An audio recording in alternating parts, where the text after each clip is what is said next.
The tyre label was introduced as part of a big package of safety measures for passenger cars and commercial vehicles. Tyres in particular are things that are probably more difficult for consumers to buy, but therefore they need much clearer and impartial information. We really welcome the new tyre label because it will give the opportunity to the consumer to have a better purchase decision for safer tyre and more environmental friendly tyres. We have invested to train, educate our sales force, our dealers, and also to test the portfolio of our product.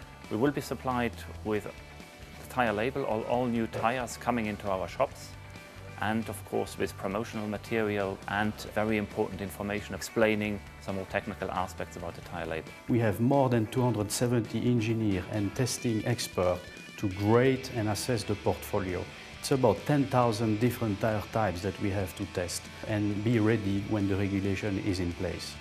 I think as a dealer it'll give me the chance to speak to customers, engage them and talk to them about the benefits of tyres and try and get away from just purely price. EU tyre label will be introduced in November 2012.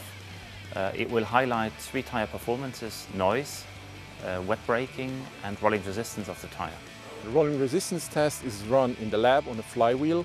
So we put the test tyre on the wheel and we push it against the wheel with a certain force. The more the tyres have a high rolling resistance, the more the car slows down. If you have a tyre with an A grading on rolling resistance versus a G grading on rolling resistance, there is about a difference of 7.5% on the fuel consumption. And if you think about that, over the lifetime of that tyre, the consumer would save about 300 euros that he could use for the next purchase of a next set of tyres, for instance.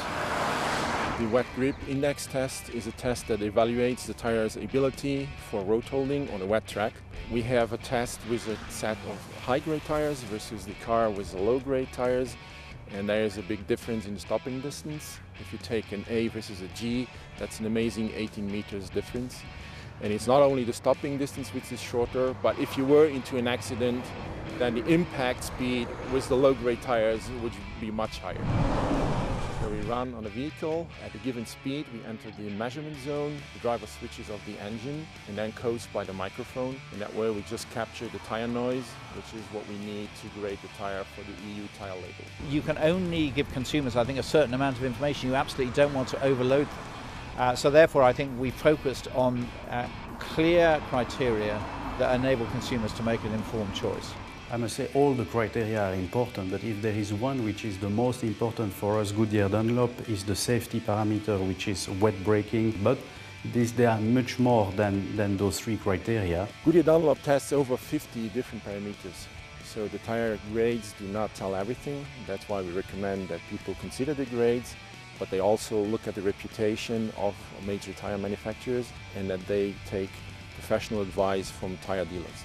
Our hope as a company is that the EU tyre label will help the consumer to select the correct tyre for safety and environmental impact.